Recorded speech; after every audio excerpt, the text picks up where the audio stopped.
जय श्री राम, जय हनुमान, जय कुंवर रावा की, जय श्री माता रत्नावली, जय श्री कुंवर वासी। आज मैं आप सभी लोगों के सामने जो है एक बहुत ही चमत्कारी बात लेकर आया हूँ, जो कि माता रत्नावली का है।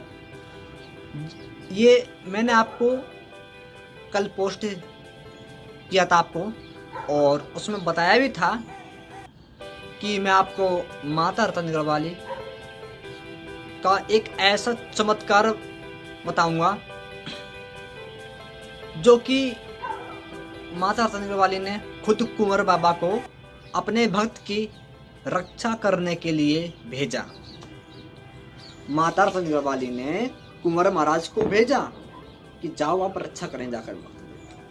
तो ये कहानी जो है मैं आपको बताने वाला हूँ, और इस वीडियो में आपको माता रत्नावली से संबंधित और कुंवर बाबा से संबंधित खासकर अधिकतर वीडियो आपको कुंवर बाबा, माता रत्नावली के मिलेंगी, मतलब उनके बारे में आपको जानकारी मिलेगी।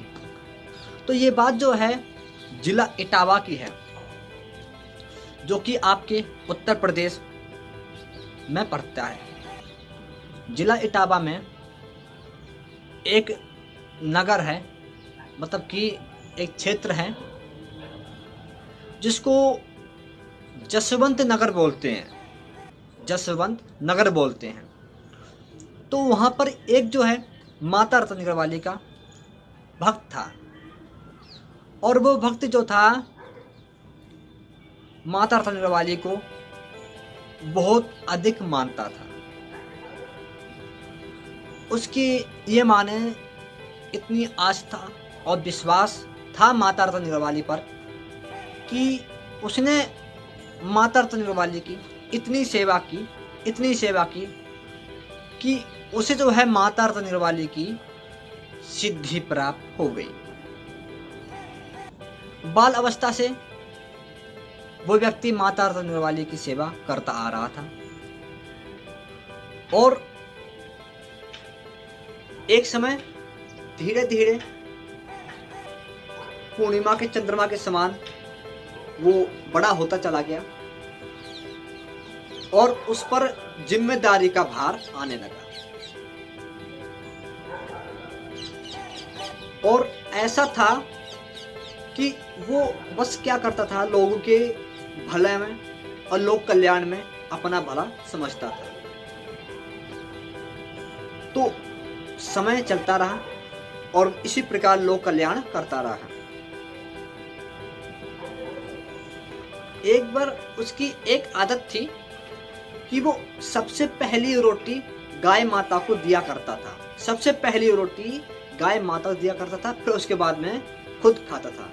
और यदि खाते समय उसने टुकड़ा टोड़ा खाने के लिए किया, यदि कोई आ जाता था तो उसको लेकर वो उसको दान में दे दिया करता था, और खुद भोजन नहीं करता था।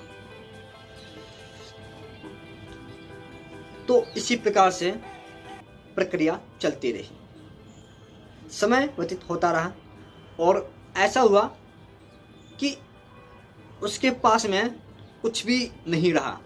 उसके पास में कुछ भी नहीं था कि जिससे अपना परिवार चला ले, अपना घर परिवार पाल ले। कुछ भी उसके पास में इतनी व्यवस्था नहीं थी, लेकिन फिर भी वो दया धर्म का रास्ता उसने नहीं छोड़ा, और उसने माता रत्नावली में अपनी असीम आस्था रखी और अटूट आस्था विश्वास रखा, जिस कारण उसका जो था धैर्य जो था धीरे धीरे टूटने से लगा था कि मैं माता रत्नावली की इतनी सेवा कर रहा हूँ, बचपन से पूजा करता आ रहा हूँ, लेकिन आज जो है हमारे पास में कुछ भी ऐसा नहीं है कि जिससे मैं अपने बच्चों को भोजन खिला सकूं, टाइम पर खाना मैं खा सकूं, कुछ भी ऐसा नहीं है।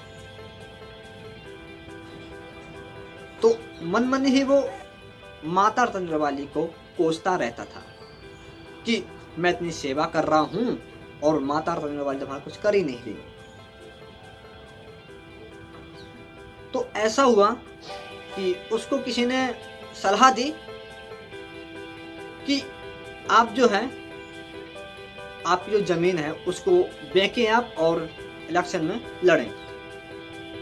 ये बात जो है ज़्यादा पुरानी नहीं है, ये जो बात है आपकी 2002 यानी 3 की बात है। तो उसी समय उसने अपनी जमीन जो थी, जो पैतृक जमीन थी, जो कि उसकी धरोहर थी, तो उन्होंने अपनी जमीन को बेच कर सारा पैसा लिया और इलेक्शन में लगा दिया, क्योंकि उसका नाम भी था आसपास, सब उसको जानते भी थे, क्योंकि भला इंसान था, हर किसी के साथ में खड़ा हो जाया करता था। तो उसको जो है सलाह दी गई कि आप चुनाव लड़ें, आपका अच्छा नाम है और बाकी जो है जीतेंगे तो आपको दुगना पैसा मिलेगा। तो उसने सोचा कि मैं लड़ लूँगा तो कुछ हमारा घर में आ जाएगा और हमारा परिवार पल जाएगा। खेती में इतना गुजारा नहीं होता था उसका। तो समय चलता रहा और उसने अपनी ज़मीन जो है बेच दी। तो ऐसा हुआ कि वो इलेक्शन जब लड़ा तो वो हार गया। लेकिन भाग्य के आगे किसी नहीं चलती, जो नसीब होता है उसके आगे किसी की नहीं चलती। लेकिन माता रत्नावली उस समय उस व्यक्ति की परीक्षाएं ले रही थी कि ये कितना धैर्य रख सकता है, ये मुझ पर कितना विश्वास करता है। उस बात को देखने के लिए माता रत्नावली ने पहले उसके घर में गरीबी दी, उसके बाद में फिर उसका जो है खेती बिकवा दी, इलेक्शन लड़वा दिया और उसमें भी हारवा दिया। जब इलेक्शन पे हार गया, जो पैसा लगाया हुआ था सब पैसा व्यर्थ गया। पहले तो उसके पास में खेती थी, खेती में कर लिया करता था, अपना काम चल जाता था, सुबह शाम की 2 रोटी उसको मिल जाया करती थी। लेकिन जैसे जैसे समय चलता रहा तो उसके पास में बहुत गरीबी आ गई, एक टाइम का खाना तक मिलना नसीब नहीं हुआ फिर। एक टाइम का खाना भी बड़ी मुश्किल से उनको मिलते थे। दूसरों खेतों में मजदूरी करके काम करके तब पैसे मिलते थे, उनसे वो राशन ले आता था और अपने बच्चों को पाला करता था। इस प्रकार समय चलता रहा। लेकिन उसने जो है माता रत्नावली का ध्यान धरना नहीं छोड़ा। हाँ, मन में ही वो बस इस बात को कहता जरूर था कि हे माँ, मैं आपकी इतनी सेवा करता हूँ, आपका इतना ध्यान धरता हूँ, बाल अवस्था से आपकी सेवा करता आ रहा हूँ, फिर भी मैं आज परेशान हूँ, ऐसा क्यों? वो अपना भाग्य समझकर चुप शांत रह जाया करता था। लेकिन उसको ये पता नहीं थी कि माता रत्नावली उसकी परीक्षाएं ले रही हैं। तो ऐसे ही समय चलता रहा। जब उसको कुछ समय बीता तो माता रत्नावली ने उसको एक वृद्ध अवस्था में दर्शन, जब उसको वृद्ध अवस्था में जब दर्शन दिए माता रत्नावली ने, तो उसने जो है माता रत्नावली को नहीं पहचान पाया कि ये स्वयं जगदम्ब भवानी माता रत्नावली हैं। उसने जो खाना खा रहा था और बच्चों का भी था, तो उसने क्या किया, सारा खाना लिया और उस वृद्ध अवस्था को, जो माता रत्नावली थी बूढ़ी अवस्था में, जो वृद्ध अवस्था में आई हुई थी, जो भीख मांगने आई थी, उनको भोजन उठाया और दे दिया, अम्मा आप खा लें।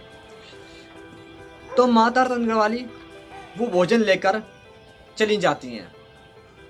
फिर उसके पास में कुछ भी भोजन नहीं रहता है जो कि भोजन वो खा ले। और फिर ऐसा होता है कि उसके साथ में अब आगे और बुरा होने वाला था, जो कि माता रत्नावली उसकी परीक्षाएं ले रही थी, बहुत भयंकर परीक्षाएं ले रही थी, कठोर परीक्षाएं ले रही थी।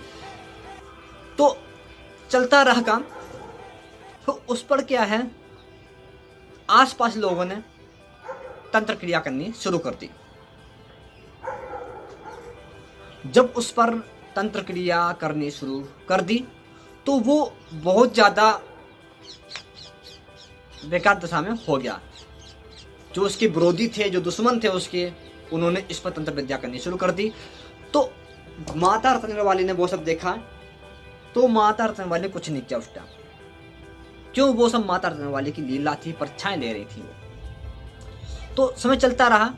जब उसका बालक बहुत ज्यादा बीमार हुआ, बहुत ज्यादा परेशान हुआ, तो उन्होंने अपना भर्ती कर दिया अस्पताल में, इटावा में ही भर्ती कर दिया लड़के को। तो उसी टाइम उनके पास में एक पैसा भी नहीं रहा। अब उस टाइम माता रत्नवाली को पता चला कि भाई मेरा बालक इस टाइम परेशान है बहुत ज्यादा, उसका बालक मरने कगार पर है, यानी मरने वाला है, अस्पताल में भर्ती है और पैसे है नहीं।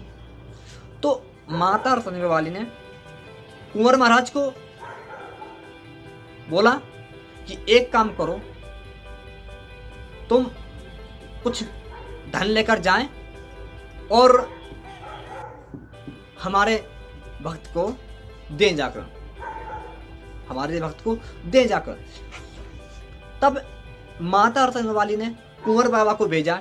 तब कुंवर महाराज वहां से अपने घोड़े पर सवार होकर सीधे उसके घर की तरफ रवाना हो गए और उन्होंने जो है, जो उस इलाके का मुखिया था उसका रूप धारण किया। कुंवर बाबा ने मुखिया का रूप धारण किया और उसको जाकर अस्पताल में ही गए और उसको रुपए दिए कि लो अपने बच्चे का इलाज कराएं, जब हो जाए दे देना, नहीं तो कोई बात नहीं है, आपका बच्चा ठीक होना चाहिए।